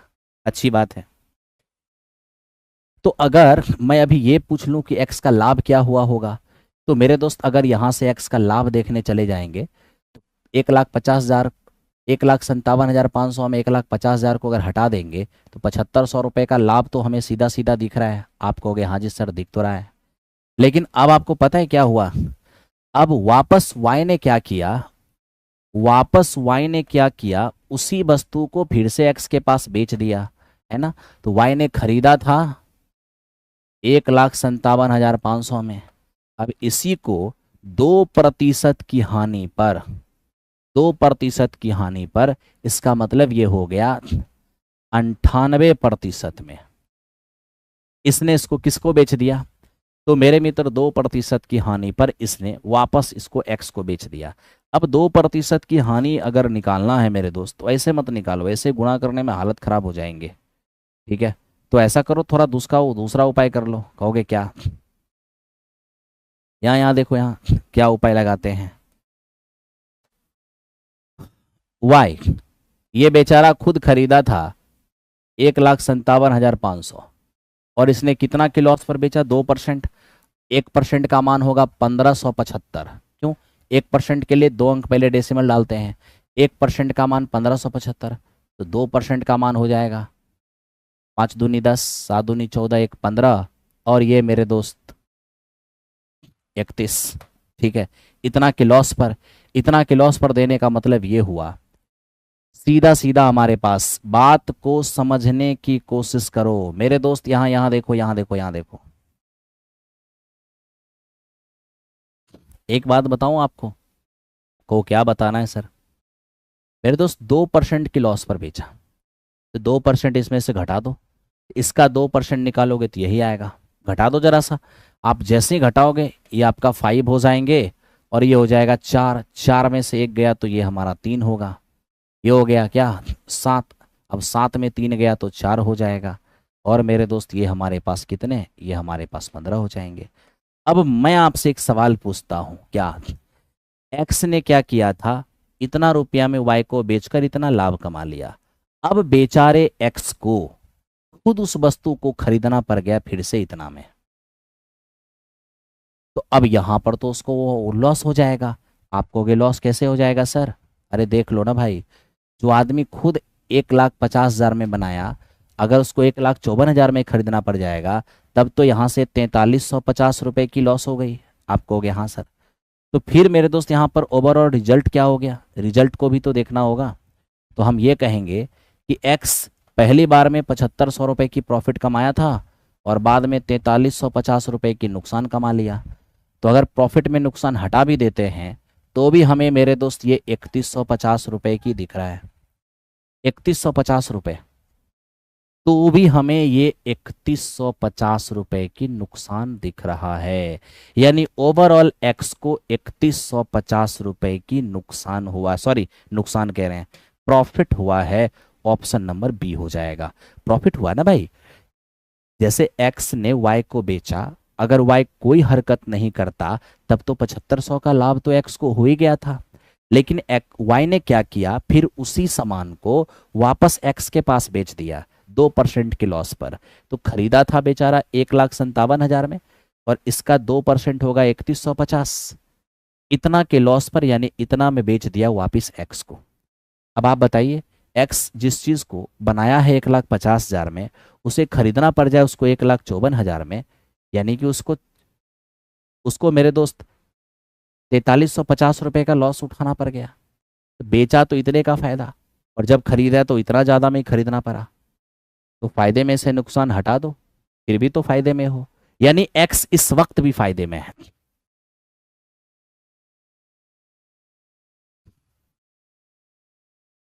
चलो मेरे दोस्त, अब चलते हैं नेक्स्ट क्वेश्चन की ओर। अब इसे देखो, ये है क्या, बहुत अच्छे से देखना, कभी कंफ्यूज मत करना। अब देखो इन्होंने क्या किया है, 2x² प्लस 19x प्लस 45 बराबर 0, 2y² प्लस 11y प्लस 12 बराबर 0। कह रहा है कि के मूलों x और y के लिए निम्नलिखित में से क्या संबंध होगा। अब आप स्वयं देखिए, 2x² और मेरे दोस्त ये हमारे पास 19x है, और प्लस में 45 और बराबर 0। एक हमारे पास क्वाड्रेटिक इक्वेशन ये है, और दूसरा क्वाड्रेटिक क्या हमारे पास है, 2y² और प्लस में 11y, और मेरे दोस्त ये प्लस में हमारा 12 बराबर 0 हो जाएगा। अब इसे थोड़ा सा ब्रेक कर लो, इसे ब्रेक करोगे तो देखो क्या परिणाम होगा, 90। तो मेरे दोस्त ऐसा कर लो, बीच को 19x को ऐसे दो टुकड़ा में तोड़ लो, जोड़ने घटाने से 19 आ जाए, गुना करने से 45 दूनी 90 आ जाए। तो जोड़े तो 19, गुना करें तो 90, तो ये 10 और 9 ही हो सकता है ना, 10 और 9 ही हो सकता है। 10 9 19 भी होगा, गुना करने से 45 दूनी 90 भी हो, 90 के बराबर भी हो जाएगा। अब स्क्वायर वाले के गुणांक से आपको भाग भी देना होगा, ठीक है, साथ ही साथ मेरे दोस्त चिन्ह भी बदलना होगा। चिन्ह बदलेंगे, -5 यहाँ पर हो जाएगा -9/2, मतलब आपका x का दोनों ही मान नेगेटिव हो जाएगा। जरा y को देख लो मेरे दोस्त, बीच वाले को ऐसे दो टुकड़े में तोड़ो कि मेरे दोस्त जोड़ने घटाने से 11 और गुना करने से 24, तब तो आप 8 और 3 में ब्रेक करोगे। आप कहोगे हाँ सर। अब यहां से हम मेरे दोस्त देख लेते हैं थोड़ा सा ध्यान देकर कि मेरे दोस्त y² के गुणांक से आपको यहाँ पर भाग भी देने होंगे और साइन भी चेंज करने होंगे, -4, और यहाँ पर हो जाएंगे -1.5। तो हम ओवरऑल तो यही देख पा रहे हैं कि हमारा जो x का मान है वो y से छोटा है, क्योंकि मेरे दोस्त निगेटिव में बड़ा मान छोटा ही होता है, ठीक है। तो x का जो दोनों ही मान है y के दोनों ही मान से क्या है, छोटा है, ठीक है। तो x हमारा छोटा है y से, तो मेरे दोस्त हम ये कह सकते हैं x जो है वो y से छोटा है, आई मीन y का जो मान है वो x से बड़ा है। तो कौन सा ऑप्शन हो जाएगा हमारा, ऑप्शन नंबर ए इस क्वेश्चन का आंसर हो जाएगा, यानी x के जो मान है y के मान से छोटे हैं। बहुत आसान है। अरे यार 9 10 6 to 8 यही तो प्रॉब्लम है आप लोगों की। अरे भाई मैं दोनों करा रहा हूँ, क्यों कंफ्यूजन में हो हैं। किस क्वेश्चन पे लिखा है कि 6 to 8 में आया हूँ मैं, 9 10th में नहीं आऊँगा, और किस में लिखा मैं 9 10th में आया हूँ मैं 6 to 8 में नहीं आऊँगा। क्यों कंफ्यूज हो रहे हो, 6 to 8 9 10th का सेम ही सिलेबस है मैथ्स के अंदर, तो इतना क्यों परेशान होना।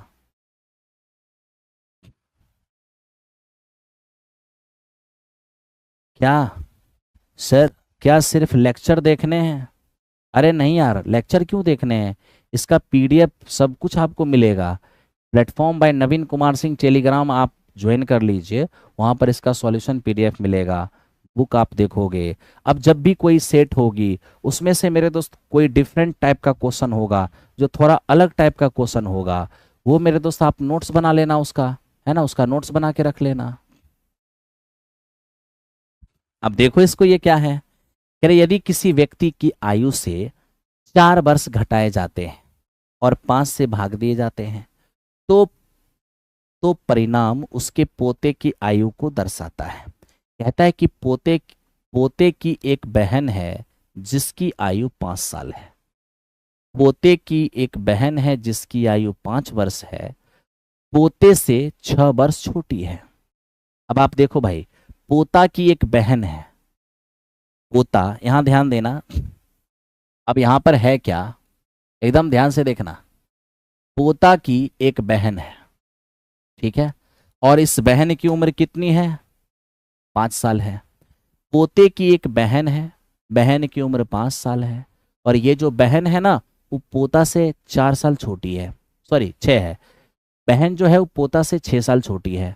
अब जरा दिमाग लगाना, पोता की एक बहन है जो 5 साल की है, और बहन जो 5 साल की है वो पोते से 6 साल कम है। इसका मतलब क्या होगा, इसका मतलब पोता जो है वो बहन से 6 साल ज्यादा का होगा, इसका मतलब पोता हो जाएगा 11 साल का। क्वेश्चन यही तो कहा था कि पोते की एक बहन है 5 साल की, तो बहन 5 साल की है जो पोता से 6 वर्ष छोटी है, तो बहन अगर पोता से 6 वर्ष छोटी है, इसका मतलब पोता क्या होगा, अपने बहन से 6 वर्ष बड़ी होगा, यानी पोता 11 साल का होगा। तो हमें यही तो कहा गया, एक आदमी के उम्र में से 4 घटाइए और उसमें 5 से भाग दीजिए, एक आदमी की उम्र में 4 घटाइए और उसमें 5 से भाग दीजिए, तो उम्र उसके पोता के उम्र के बराबर हो जाएगा। तो m-4 और बाई में 5 बराबर पोते का उम्र 11 है, तो m बराबर हो जाएगा 59, यानी इस क्वेश्चन का आंसर हो जाएगा 59। ठीक है भाई, ये दादा मर क्यों जाता है अजीब बात, अजीब बात करते हो भाई, हैं, वही तो अपनी दादा की लंबी उम्र की दुआ करता है, तुम उनके मरने की दुआ कर रहे हो, हैं, अजीब बात है, मरने की दुआ क्यों करते हो भाई। अब यहाँ देखो, आपको मेरे दोस्त ये पता होना चाहिए, साइन को बदलने से कॉस आता है, कॉस को बदलने से साइन, टेन को बदलने से कॉट आता है, और कॉट को बदलने से टेन, सेक को बदलने से कॉसेक आता है, और कॉसेक को बदलने से सेक। बड़ी प्यार से देखना, साइन को बदलने से कॉस आता है, कॉस को बदलने से साइन, टेन को बदलने से कॉट आता है, कॉट को बदलने से टेन, सेक को बदलने से कॉसेक आता है, कॉसेक को बदलने से सेक। ये सबका रिजल्ट 1 होगा, लेकिन कब, जब एंगल का योगफल 90 हो जाए।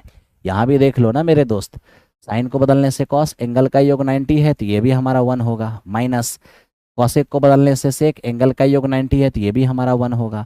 अब 1 में से 1 गया तो 0 आंसर हो जाएगा, यानी इस क्वेश्चन का आंसर 0 हो गया। अब यहाँ पर बहुत लोगों को प्रॉब्लम देखो कहाँ होगा, 32 58 जोड़ने से 90 होगा, कोई दिक्कत नहीं है। अरे ऐसे समझ में नहीं आ रहा, किसी एक को बदल लो, सेम हो जाएगा, कट के 1 हो जाएगा, ठीक है। अब प्रॉब्लम कहाँ है, प्रॉब्लम है यहाँ पर, ठीक है। अब जोड़ने नहीं आ रहा है, अब 59 डिग्री 43 मिनट में अगर हम 30 डिग्री और 17 मिनट को जोड़ते हैं, 59 और 30 हो जाएगा 89 डिग्री, 43 और 17 हो जाएगा 60 मिनट।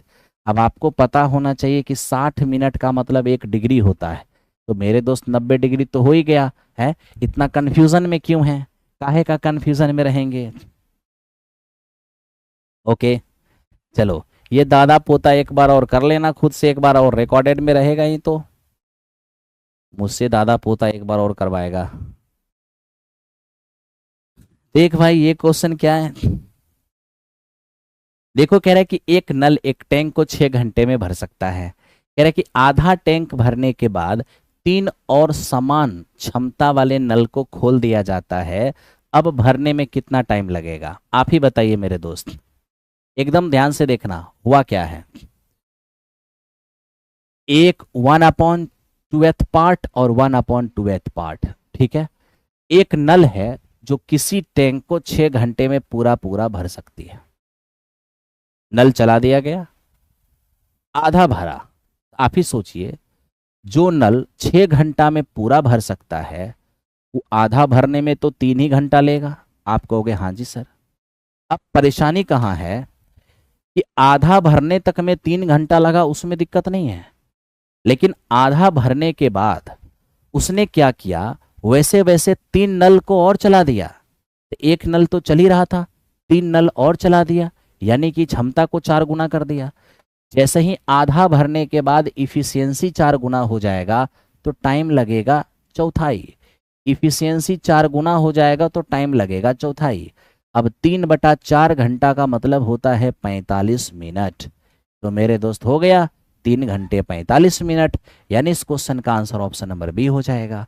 तो आधा भरने तक में आपने कुछ नहीं किया, पूरा भरने में 6 घंटे तो आधे भरने में 3 घंटे। आधे भरने तक में प्रॉब्लम नहीं है, लेकिन शेष आधा भरने में आपने समान क्षमता वाली 3 नल को और चला दिया। तो एक तो चल रहा था, 3 को और चला दिया, इफिशियंसी 4 गुनी। इफिशियंसी 4 गुनी करोगे तो टाइम 1/4 लग ही जाएगा। ऐप पे नहीं मिल रहा है, कौन सी क्लास ऐप पर नहीं मिल रहा है मेरे दोस्त? क्लास का नाम बताओ तो मैं तुरंत बताता हूँ। हाँ, महाभारत बैच है, कुरुक्षेत्र 4.0 है, अर्जुन बैच है। ठीक है, ये सब प्लेटफॉर्म बाय नवीन कुमार सिंह एप्लीकेशन पर अवेलेबल है। ओके, अगर आपको रेलवे से रिलेटेड बैच चाहिए तो वो भी अवेलेबल है, सारा चीज अवेलेबल है। कंफ्यूजन में काहे हो? अब मेरे दोस्त देखो ये क्या है, कह रहे निम्नांकित संयुक्त आकृति का क्षेत्रफल ज्ञात करें। अब देखो इसका क्षेत्रफल निकालना है।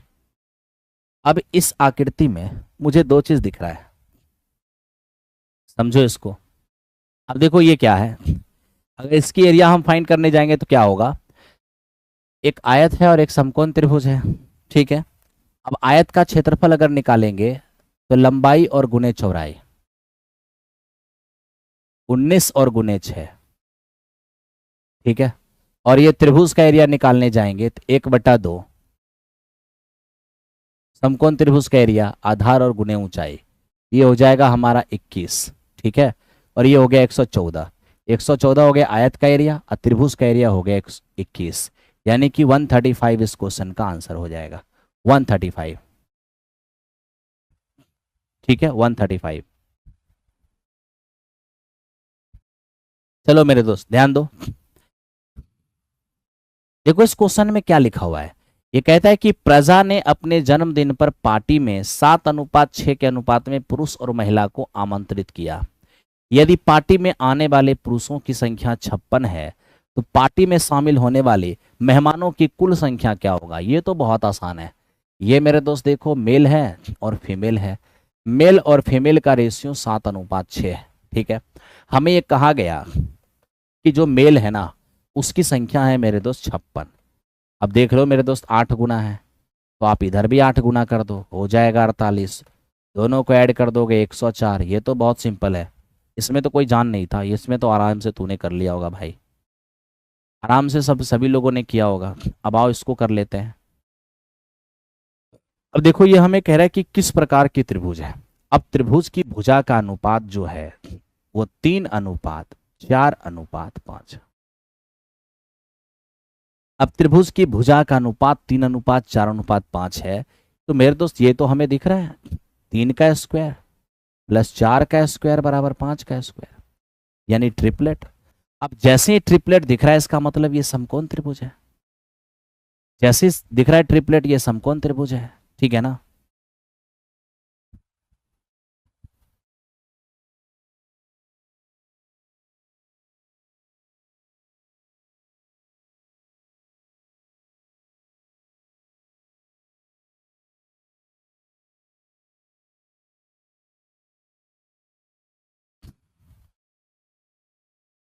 ध्यान दो भाई, आगे बढ़ते हैं अगले क्वेश्चन पे। अब जरा इसको देख लो, ये क्या है मेरे दोस्त? ये बहुत ही एक सिंपल सा चीज है, आप इसे फॉर्मूले के रूप में याद रखना। कैलकुलेशन के रूप में याद रख पाना तो बहुत आसान होगा नहीं, काफी टफ हो जाएगा और मूड का दही हो जाएगा ऐसे ही। तो आप इसे फॉर्मूले के रूप में ही ध्यान रखना। साइन a/2 जो है ना, साइन a/2 ये आपका s माइनस बी और s माइनस सी और बाय में बी सी, ठीक है। साइन ए बाई टू बराबर root under s minus B S minus C और बाय बी सी, यानी इस क्वेश्चन का आंसर हमारा ऑप्शन नंबर बी हो जाएगा, ठीक है भाई। तो इसको फॉर्मूले के रूप में ही याद रखना, इसे आप कैलकुलेशन के रूप में याद नहीं रख सकते हो, काफी लंबा हो जाएगा और दिमाग की दही हो जाएगा।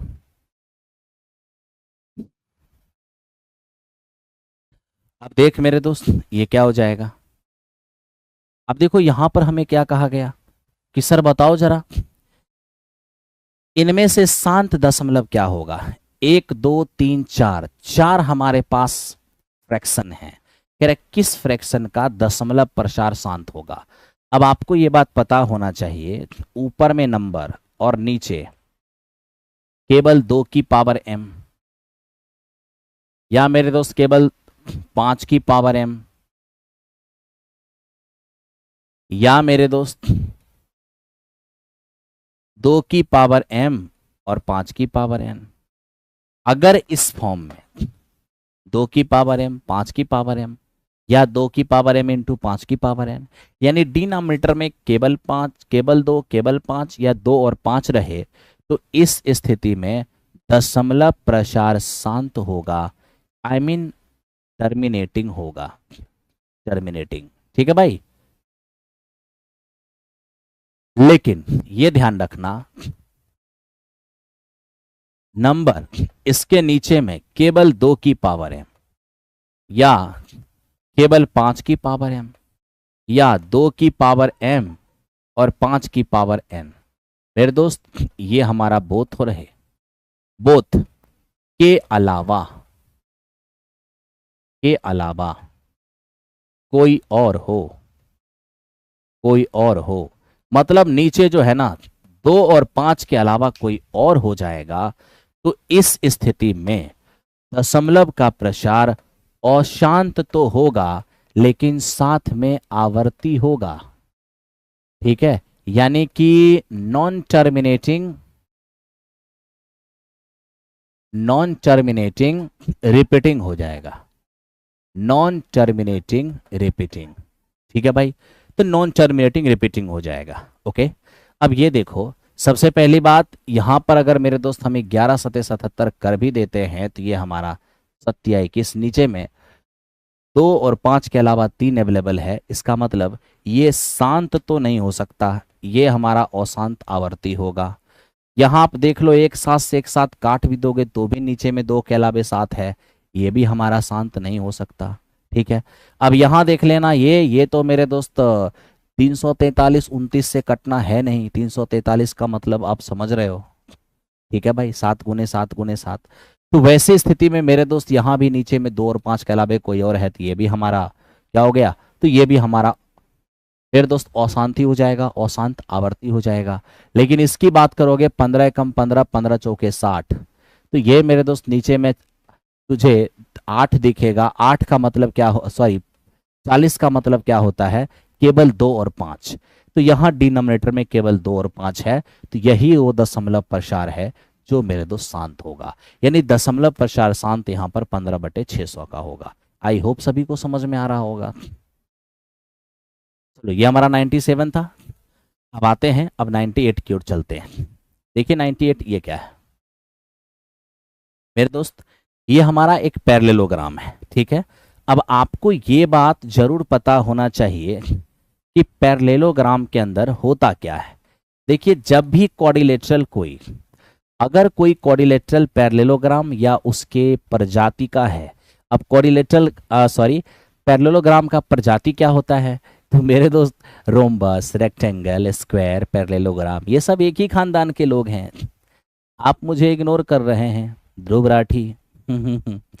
अरे हम इग्नोर क्यों करेंगे भाई, बताओ क्या दिक्कत है, बताओ। बिल्कुल बिल्कुल मेरे दोस्त, सबके नोट्स तो आपको बनाना ही चाहिए, ठीक है। देखो अगर ये पैरेललोग्राम है तो आमने सामने का, पैरेललोग्राम में आमने सामने के एंगल इक्वल होते हैं, यानी कि 7x माइनस 30 बराबर हो जाएगा 5x, तो 2x बराबर ये आपका 30 हो गया, तो x का मान आपका कितना हो जाएगा 15, तो x का मान आपका 15 हो जाएगा, ऑप्शन नंबर बी हो गया, ठीक है भाई। आओ अब चलते हैं नेक्स्ट क्वेश्चन पे। देखो ये क्या है। अब यहां पर, अरे ये तो शुरू में कराया ऐसा ऐसा सवाल, इसका आंसर 9600 आया था। शुरू में तो ये सवाल मैंने कराया ही है। शुरू में इस क्वेश्चन को, पहला ही क्वेश्चन ये था। चलो अब इसको देखते हैं ये क्या है। मेरे दोस्त ये हमसे क्या कह रहा है इसको समझना। ये कह रहा है कि 1 घंटे के 5 मिनट और 1 घंटे के 20 सेकेंड के भिन्न के बीच का कितना अंतर होगा। अब यहां पर मेरे दोस्त, यहां पर जो क्वेश्चन लिखा है ना, what is the difference between fraction of 5 minute of 1 hour और 20 सेकेंड ऑफ 1 आवर। ठीक है, मतलब 1 घंटे के 5 मिनट और 1 घंटे के 20 सेकेंड, कह रहा है इन दोनों भिन्नों का क्या होगा अंतर। एकदम सिंपल सा सवाल है, एक बना के बताओ भाई, है? एक बना के बताओ, जरा सा देख ले क्या आंसर आता है। एक बना के बता दो। बहुत सारे सवाल तो मैं सॉल्व कर ही रहा हूं, एक सवाल तो सॉल्व कर ही सकते हो।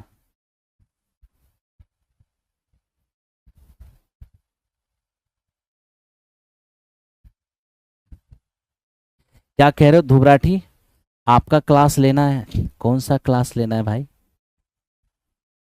बैच का नाम तो बताओ।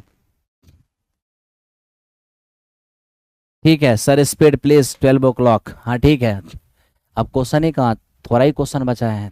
देखो 5 मिनट का 1 घंटे के साथ और मेरे दोस्त 20 सेकेंड का 1 घंटे के साथ फ्रैक्शन बनाइए और फ्रैक्शन का डिफरेंस देखिए। आप अगर देख सकते हो यहाँ पर, ये 5 मिनट है और मेरे दोस्त 1 घंटे का मतलब 60 मिनट होता है, और ये 20 सेकेंड को आप 60 से भाग दे दो। 20 सेकेंड को जैसे ही 60 से भाग दे दिया ना, ये हो गया मिनट में, और नीचे 1 मिनट का मतलब, सॉरी 1 घंटा का मतलब 60 मिनट तो होता ही होता है। अब आप यहाँ देख सकते हो मेरे दोस्त, ये मिनट से मिनट आपका कैंसिल आउट हो गया। ठीक है, अब यहाँ मिनट से मिनट भी कैंसिल आउट हो गया, ये 20 या 60 हो जाएगा। तो आप यहाँ पर देख लो, ये 5 बटे आपको 60 नजर आएंगे, और यहाँ पर आपको ऊपर में 1/180 नजर आएंगे। तो एक काम कर लो ना भाई, यहाँ भी नीचे में 180 बना लो। ठीक है, और डिफरेंस ले लो। अब आप बताओ, 15/180 में 1/180 जाएगा तो 14/180 आएगा, और 14/180 का मतलब क्या हो जाएगा, 7/90 ही तो होंगे, और 90 का मतलब क्या होता है, 9/10। तो एक काम करो, नीचे में 9 रहने दो, 10 से भाग दे दो, 0.7 हो जाएगा। यानी मेरे दोस्त यहाँ पर हमारा जो आंसर होना है वो 0.7/9। क्योंकि आप यहीं पर देख लो ना थोड़ा सा, जैसे यहाँ पर डेसिमल हटाओगे 7/90, और 7/90 आपको यहीं तो दिख रहा है, तो 7/90 इस क्वेश्चन का आंसर हो गया। हाँ बहुत आसान है, लेकिन देखो कैसे कैसे खामखा घुमा दिया, झूठ मूठ का। था कुछ इसके अंदर? कुछ भी नहीं था।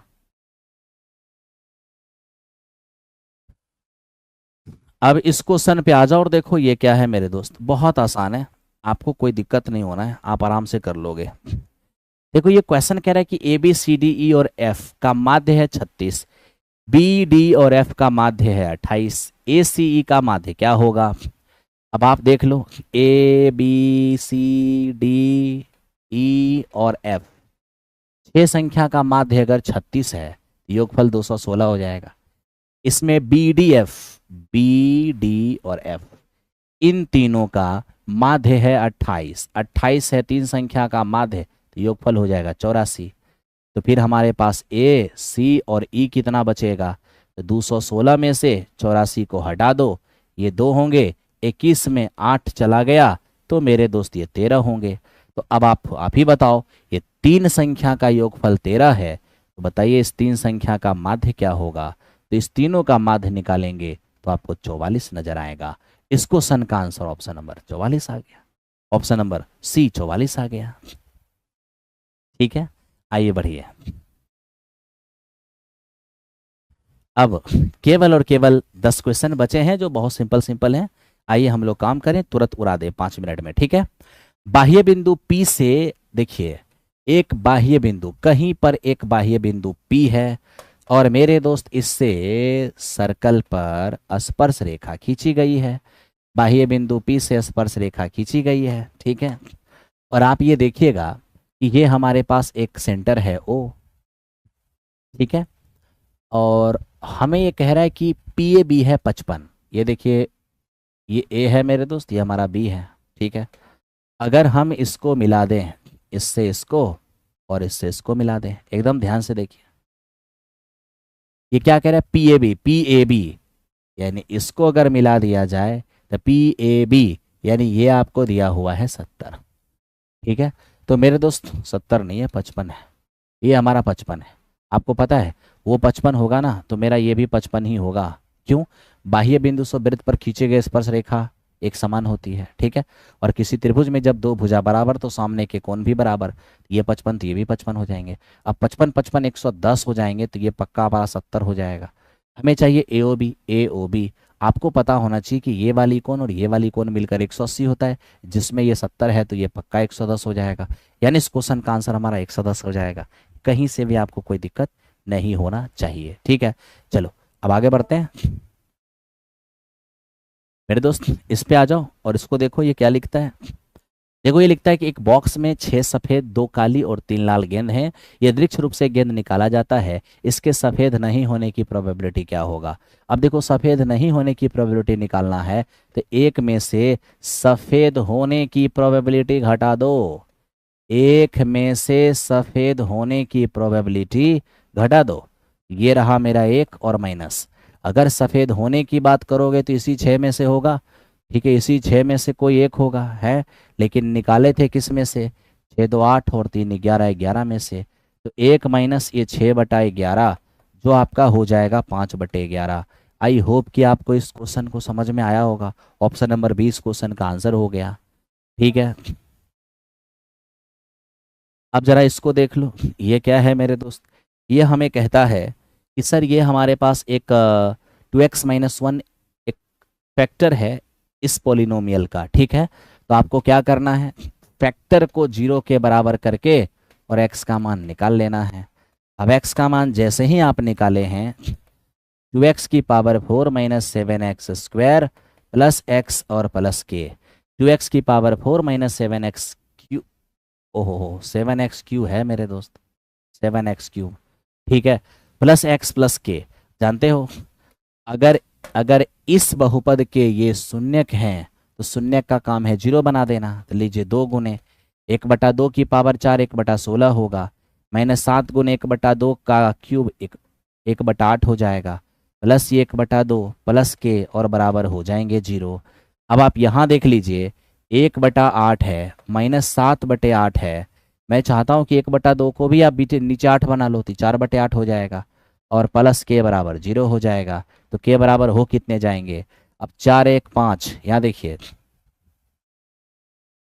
4 1 5, 5/8 में 7/8 जाएगा 2/8, यानी कि आपका रिजल्ट आ जाएगा 1/4।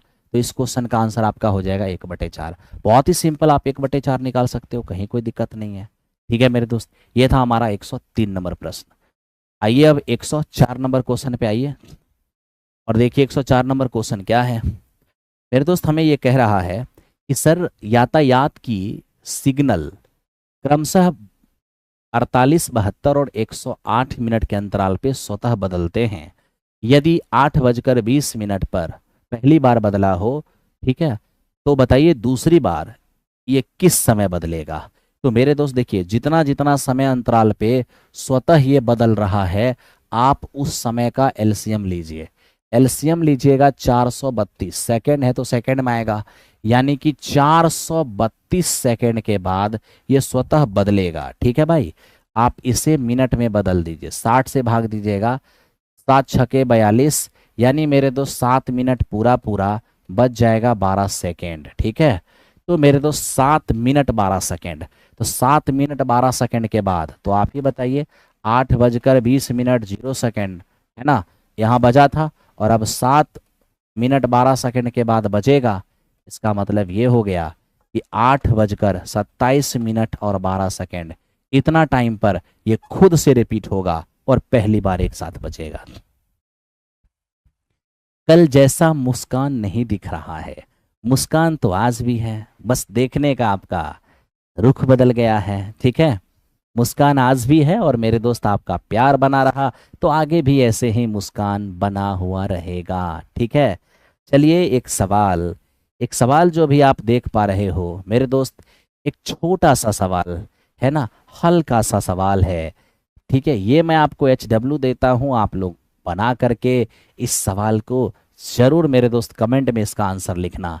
ठीक है, डेली मैं एक सवाल आपके लिए रखूंगा और कल जब शुरुआत होगी तो इसी सवाल से शुरुआत करूंगा।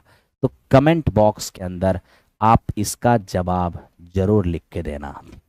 ठीक है, कमेंट बॉक्स में इसका जवाब जरूर देना। आओ मेरे दोस्त बढ़ते हैं अगले क्वेश्चन पर। क्या है देख लो एक बार, यही सब ऑप्शन है, यही सब ऑप्शन है, कौन आंसर आएगा ये जरूर बताना। चलिए अब इस पर आते हैं और इसको समझते हैं ये क्या है। मेरे दोस्त ये हम देख पा रहे हैं एक समकोण त्रिभुज की भुजाएं ए बी और सी है जिसमें सी कर्ण है। हमें कह रहा है कि हमारा एक समकोण त्रिभुज है। ठीक है, और इस समकोण त्रिभुज में कर्ण हाइपोटेन्यूज क्या है भाई, सी है।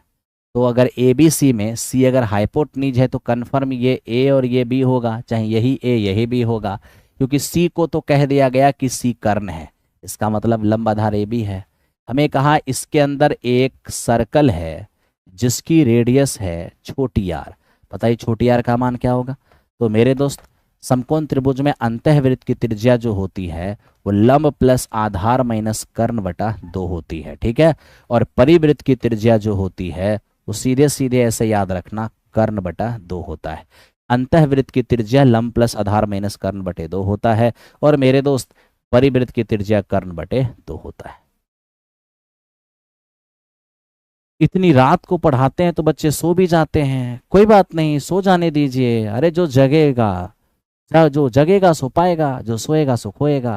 अब देखो मेरे दोस्त पता नहीं ये क्वेश्चन इतनी बार रिपीट क्यों कर दिया गया है। ठीक है, ये हमारा 1 नंबर क्वेश्चन है, ये तो मैं बता ही चुका हूं।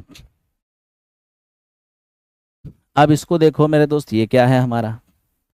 अब इस क्वेश्चन में स्पष्ट लिखा है कि सर ए बी और बी सी 2:1 है।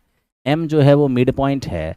ए एम डी और बी एम सी, ये मेरे दोस्त ए और बी को सेंटर मानकर 2 क्वाड्रांट खींचे गए हैं शेडेड जोन का।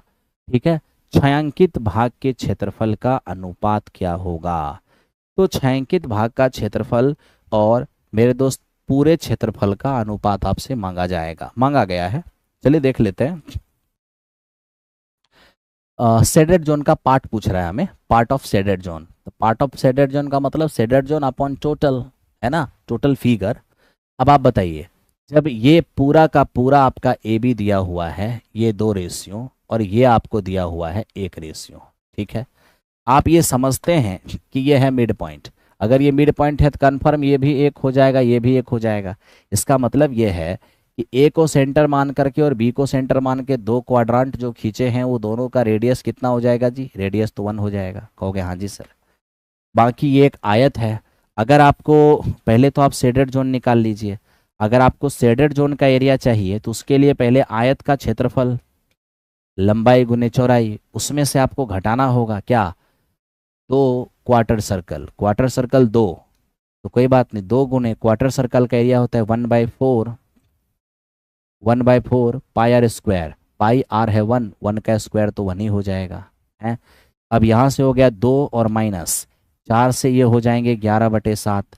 फाइनली देखा जाएगा तो 14 यानी कि 3/7।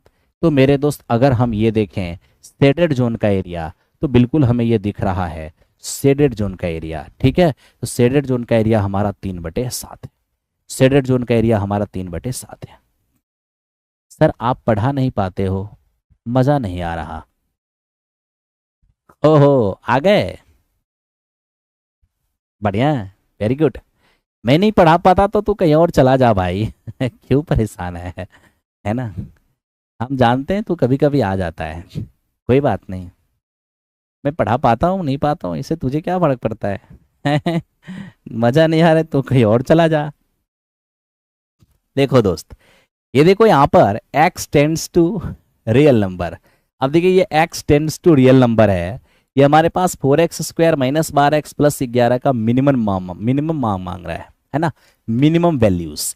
एक बात याद रखना, X square plus B X plus C बराबर 0, अगर ये क्वाड्रेटिक इक्वेशन है, ठीक है, तो ध्यान रखना एक्स के जिस मान के लिए, एक्स के जिस मान के लिए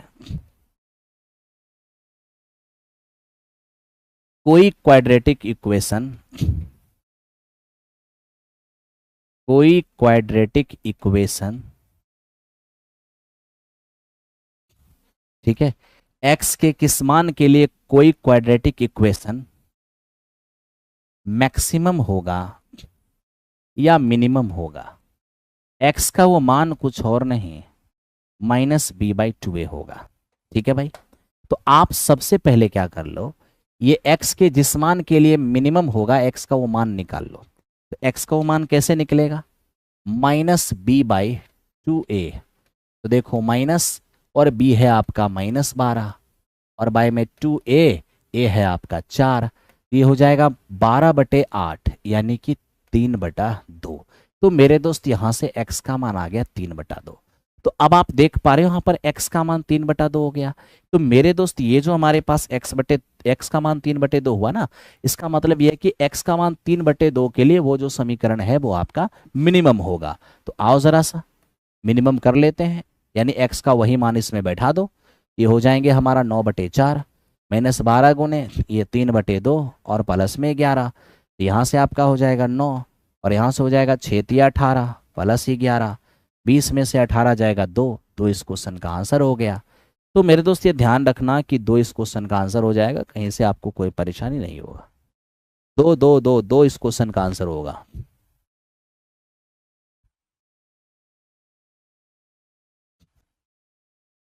ठीक है भाई, अब देख लो थोड़ा सा, एक बात और बता देता हूं, ax² plus B X plus C बराबर 0 में ध्यान रखना, अगर a का मान 0 से छोटा है तो ये स्वतः मैक्सिमम होगा, और a का मान अगर 0 से बड़ा है तो ये स्वतः मिनिमम होगा। यानी a जो है अगर वो नेगेटिव है तो मैक्सिमम होगा, और इस a का मान अगर पॉजिटिव है तो मिनिमम होगा। ठीक है, तो मैक्सिमम हो या मिनिमम, उसके लिए आपको मेरे दोस्त x का मान, ठीक है, -b/2a निकाल करके समीकरण से x का मान -b/2a निकाल कर और उसी मान को समीकरण में डाल देना। मैक्सिमम होने का होगा तो मैक्सिमम हो जाएगा, मिनिमम होने का होगा तो मिनिमम हो जाएगा। ठीक है, चलिए आगे बढ़ते हैं और अगले क्वेश्चन को देखते हैं। ठीक है,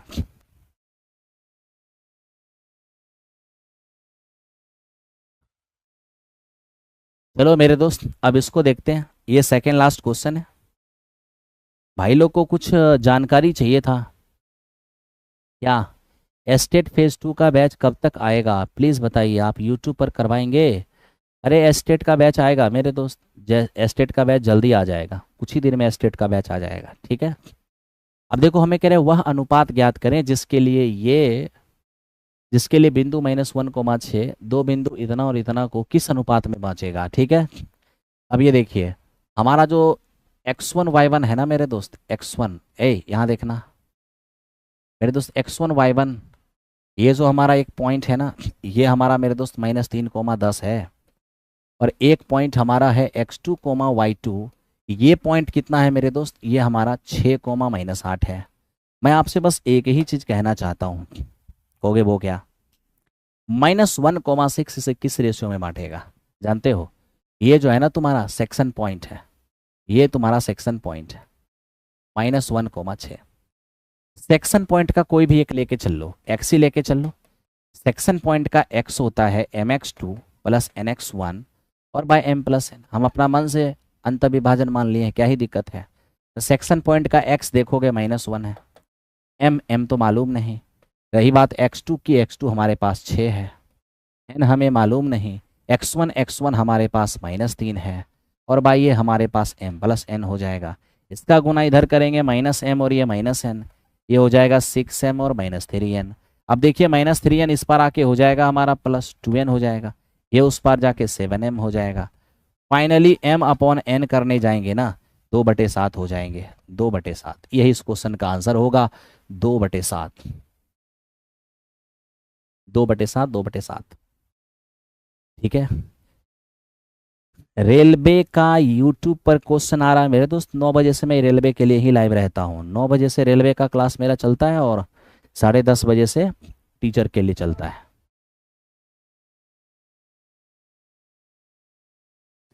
चलो, आज के सेशन का ये आखिरी सवाल है। आज के सेशन का अंतिम सवाल कराते हैं और आज का सेशन यहीं पे समाप्त हो जाएगा। क्या है?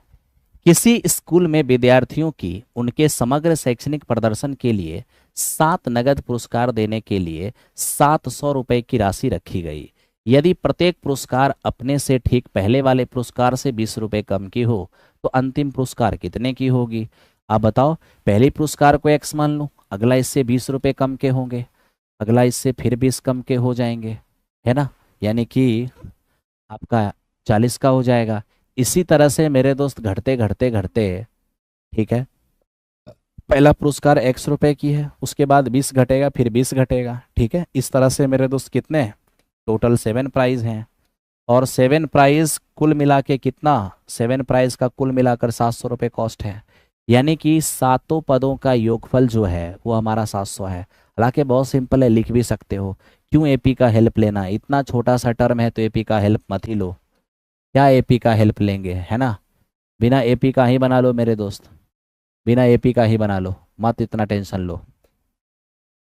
पहला प्राइस एक्स, इसके बाद 20 कमेगा, फिर 20 कम जाएगा, फिर 20 कम जाएगा, फिर 20 कम जाएगा, फिर 20 कम जाएगा और फिर 20 कम जाएगा। देख लो, 7 प्राइस तो हो ही गया, 3 और 4 7 तो हो ही गया। जोड़ लो 7x और माइनस 100, 220, 300, 300, 400, 420 और बराबर यही है 700 रुपये कुल मिला के। तो मेरे दोस्त 7x बराबर, ये जाके जुड़ जाएंगे, 7 4 11, यहाँ से x बराबर कितना आ जाएगा 160। तो मेरे दोस्त यहाँ से 160 हो गया x का मान।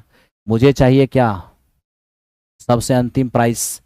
अंतिम प्राइस जो है मेरा वो x माइनस 120 है, 160 माइनस 120 जो होगा वो 40 हो जाएगा। तो इस क्वेश्चन का आंसर 40 हो जाएगा, ठीक है। तो मेरे दोस्त अर्जुन बैच का बहुत इंतजार किए, आज का अर्जुन बैच का क्लास बहुत इंतजार किए मेरे दोस्त। आज तो सारी क्लासेज बंद थी, पहले से इन्फॉर्मेशन था, ठीक है। तो चलिए, हम कल हमारी फिर से मुलाकात होगी। फिर वही बात कहूंगा मेरे दोस्त कि आपके लिए मैं 1.5-2 घंटे निकाल सकता हूं, तो तुम मेरे लिए भाई, आप सभी लोग में हमारे लिए 10-15 सेकेंड तो निकाल ही सकते हो। तो 10-15 सेकेंड निकाल करके आप अपना ओपिनियन जरूर यूट्यूब चैनल पर लिखो। अगर आपको हमारा पढ़ाई अच्छा लगता है, आपको लगता है कि ये बंदा हमारा बेड़ा पार कर सकता है, हजारों का बेड़ा पार किया भी है, तो आप अगर हमारे साथ जुड़ना चाहें तो platform my Naveen Kumar Singh application पर जा करके आप अगर कॉन्सेप्ट के साथ क्लास करना चाहते हैं टीआरई का तो महाभारत बैच ज्वाइन कर लें, और यदि आप सिर्फ क्वेश्चन प्रैक्टिस करना चाहते हैं टॉपिक वाइज तो आप अर्जुन बैच ज्वाइन कर सकते हैं, ठीक है। बाकी कोई ज़बरदस्ती नहीं है। तैयारी की परफेक्शन के लिए एक अच्छा गाइडलाइन ज़रूरी होता है, ठीक है। चलिए, थैंक यू वेरी मच। मुलाकात होगी कल फिर से सेट नंबर 3 के साथ।